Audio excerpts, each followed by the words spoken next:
Hi guys, I come back. My name is Yvonne Princess Shabango, and if you are new here, you're welcome to like, subscribe, share, and comment. And voila, you're part of the graceful, the beautiful, and the wonderful family. We are back again with another book review, and today we're reviewing my ultimate favorite person. Like, listen. I love Amanda Dambuza. Like, you cannot not love Amanda Dambuza. Like, if you don't like Amanda Dambuza, we're all wrong. I don't care who said what, we're all wrong, because she is an amazing person. She is a joyful person. And I think for me, I really love her a lot and resonate with her a lot, because I feel like, sometimes you go through certain things in life, so much pain, so much abuse, so much, all of these things, right, that people go through. And it takes a lot to choose joy. It takes a lot to choose peace. It takes a lot to choose happiness. Like, whew, guys, no, Amanda is pure. Like, literally, an ultimate gift. So, yeah, we go into the first question. Why did I start reading it? I read it because Amanda is one of my inspirations. I look up to her a lot, and I had put it away for a very long time. I got this book. It's even a signed copy. I got it at one of her events. It's a signed copy. Like, she wrote me a cute little message here. So I got it in 2022. Yeah, so I had been putting it on hold for some time, and it just had to be read. Now it was the time. So it's Baked in Pain by Amanda Dambuza. You don't get it from Exclusive Books, unfortunately. You get it from her website. She has it on her website, and her other book, Therefore I Rose. Like, spelling what? Like, we've been waiting. Can we get a third book? Okay, fourth book. I think it would be a fourth or a fifth book. But can we get another book? Because Salog is Lindile. Sis Amanda. Yeah, loved it. Impeccable, worth every cent, guys. And also, her storytelling is so beautiful.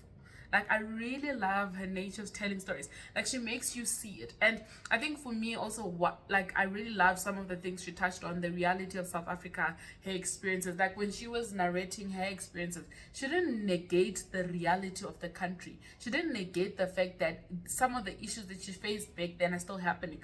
Like, for instance, there's a time when she was fighting for funding. Like, she didn't have funding. She had to stand in long queues and stuff. We still have those issues in South Africa. We're still battling that. So I really love her book. It's very relatable, and it's honest, and it's authentic, and there's parts where she admits being wrong. Some people, just because they're a victim, they feel like, no, I can never be wrong because I'm a victim. But with her, she actually acknowledges that, hey, listen, in this, I was victimized, but trust, I also did my wrong part. I also did something that wasn't right. I also didn't do what I had to do. So I really love how she wrote the book. And then so we're gonna go into it. No matter what people say about you or do to you, you will remain you. That is your power. Always remember that. People talk about you, people gossip about you, people say things about you, people create stories about you. Remember that your biggest power is that you're you. There will never be another Yvonne. There will never be another Nomsa. There will never be another Abigail. Like, that's you. God will never create another Yvonne that's like me. That's my power. And then she says trauma does not always mean you have to be negatively impacted. You can use your trauma for good. So also, she goes on in depth, right, where she defines between nurturing and nature. I don't know, like, yeah, if you're linguistic, you know the nature I mean, and the nurturing. Yeah, she goes in depth, in like discussing those concepts, right? She even talks about how she doesn't believe that it's an automatic thing whereby you're like, just because I was abused, I must be a horrible person. She says she believes that people have free will to decide how certain things impact them. Yes, your environment impacts you and stuff, but you get to decide how you treat other people. So hence we say sometimes trauma actually does make you look like a bad person, and then also sometimes trauma actually makes you do better. You have people that are overdoers of good things because they were traumatized growing up or whatever, and then you have people that are horrible people because they were traumatized because of their upbringing. So it's always important that you draw the line, right? As a victim, it's imperative to acknowledge the good and the bad. Victims do make mistakes too. Just because you're a victim, it doesn't mean you did not do anything wrong. Literally, she elaborates that as well. And then she talks about how some relationships suffer simply because we are looking for something we both yearn for so badly. So she spoke about how she related to a guy who was older than her, like 12 years older than her, and then that was simply because she was yearning for a father figure. And she's like, the thing was so toxic, but she kept on keeping that relationship because she was yearning for a father figure. But eventually she let it go because she understood that, like, she just couldn't keep disrespecting herself like that. And then she says, you have to endure some sort of pain or sacrifice to achieve your goals or to reach your success. That's the chat, guys. Sometimes we want things easy, we want things to just happen, but unfortunately things don't just happen. Things happen because we put in the work. Things happen because we're praying. Things happen because we have faith, right? And then she talks about the difference between nature, like it's her nature to behave like that. And then she talks about nature, guys, nurturing, guys. She talks about nurturing, like as in like growing, like looking after something, nurturing it, like, you know, making sure that it's well kept and etc., like grooming it to a certain direction, right? And then she says nature, these are your behavioral traits, or how these are your behavioral traits, right? How you think and how you turn out is influenced by your genes, and you're born with it. So the belief with nature is that this is who you are. I talk a lot because I'm born with it. It's not influenced by any other thing. This is me, right? It's genetic. And then she says, nurture, the other one with the N-U-R. Your behavioral traits are influenced by your environment. And then she believes that there's a combination of both, but also she believes in free will. She believes that we all placed wherever, however, but also we all have the freedom to decide and to choose how we want to turn out, the type of individuals we want to be. And then she tells us that it's imperative to be persistent and to persevere with something until something breaks, until something happens. Guys, do not try it once, twice, and be like, it's not working. Find as many ways as you can to try it out, but also know when it's time to stop. Ne? And then she says, give it one last try. She was ready to, so she encourages giving it one last try. Be that person who, you know what, you've done everything you can, but you're giving it one last try. So she talks about whereby there's a time whereby she needed funding and all of that, and then she was in this queue, and then this lady told her that she was not going to help her because she didn't have, I think she didn't have something, and there's a form she didn't have. Then she just sat there and waited the whole day, and then eventually the lady gave her the forms because, like, she kept on insisting and persisting. And then she says, acceptance is a great tool for moving forward. Don't be too quick to deny where you are or question where you are. Accept where you are and believe that your journey is divinely orchestrated. Do not be quick to deny who you are, where you are, and stuff like that, and cover. It's good to be positive. It's good to speak life, but don't cover up where you are with denial. Acknowledge, then speak life. Acknowledge that, you know what, I've got a character flaw. Maybe I do this a lot, but you know what, I speak life. I'm going to do better. I'll be better in the next season, right? It's important that you do that. It's important that you accept it. And then she says also, don't compare yourself, because comparison is a stealer of joy. When you start comparing yourself with other people, you will see many flaws. Some of the flaws that don't even matter, but they will matter because you're seeing so and so is doing better than you, right? And then also she talks about specializing. So in the book, she goes into her career, not in too deep. I think maybe we should call her for Employment Wednesdays. Pray for me, because her standard answer is no. Anyway, so she talks about her career. Then she talks about how she stayed long.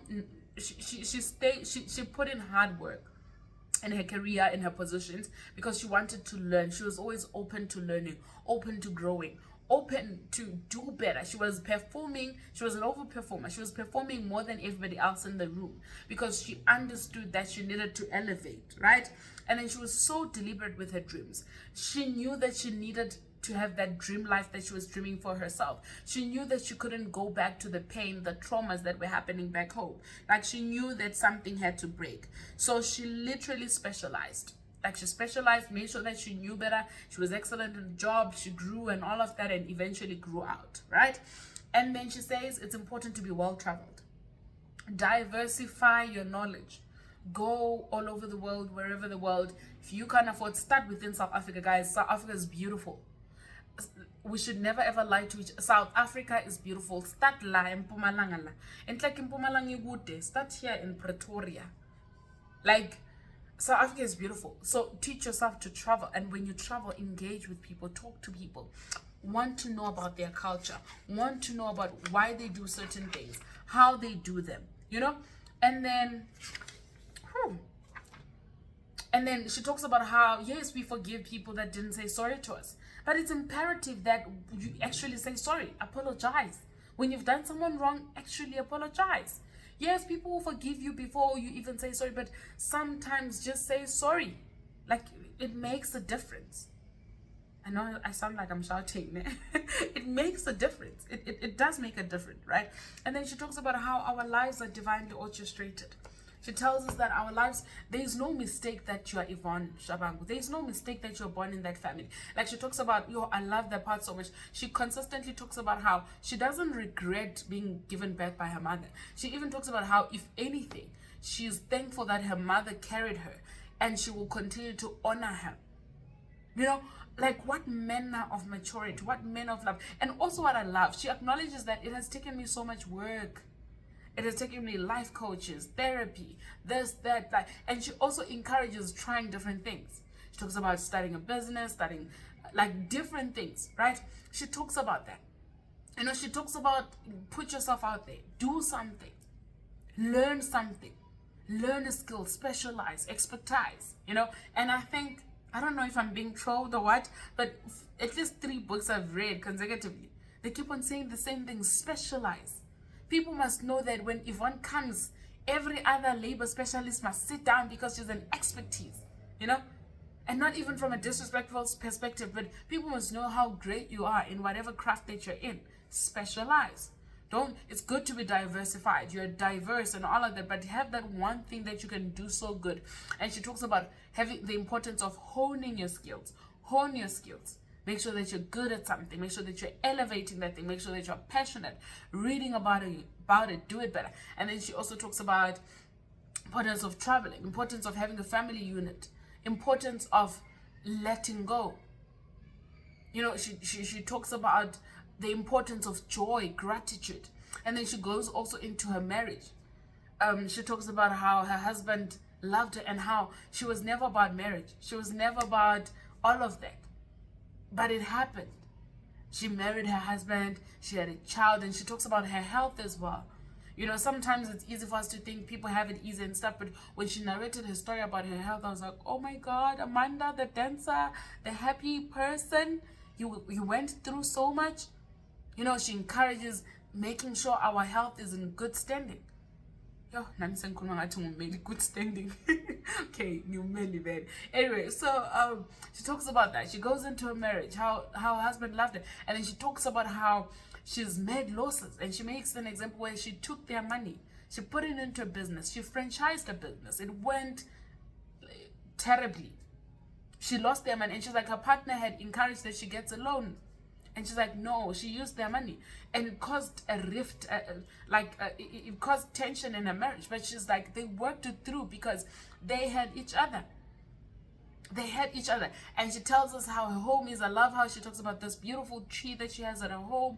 And then her husband put chairs under it. They get to sit there. She tells her children the stories, and her children love listening to it. And then she talks about how she loves her children. And I love how she talks about, there's a part where she says, at some point I was convinced that I hated my mother. And she's like, I don't hate my mother. I hate what she did to me. And she's like, at some point she was convinced that she will never give her mother access to her grandchildren.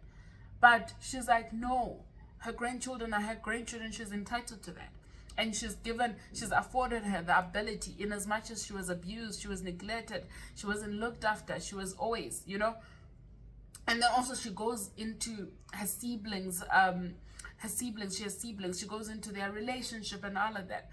And it's also always so crazy that it's the child that is unproblematic. is the one that's neglected. The child that's just trying to do better is the one that's neglected oftenly. Like in many families, you find that the problem ones, they are the ones that are given so much attention. It's fully invested. And then once they're given attention, they're enabled and all of that, they must become the problem of the unproblematic one. She talks about that dynamic. She talks about that dynamic. She talks about how she was only able to gather strength to express how she felt, to express what she wanted to say to her mother. At 40, guys, at 40, she carried pain and, yeah, what a mess. A beautiful mess, but she talks about how it was so relieving. She talks about how she was able to let go. It's so beautiful. I really love Amanda's story. I love her storytelling. I love her book. You guys should get it. It's so relatable. It's easy to read. It's so beautifully written. I really enjoyed it. I really enjoyed this book. Loved it. I loved it so much. Anyway, guys, don't forget to be loved and light. God bless you. Don't forget to like, subscribe, share, and comment. God bless you.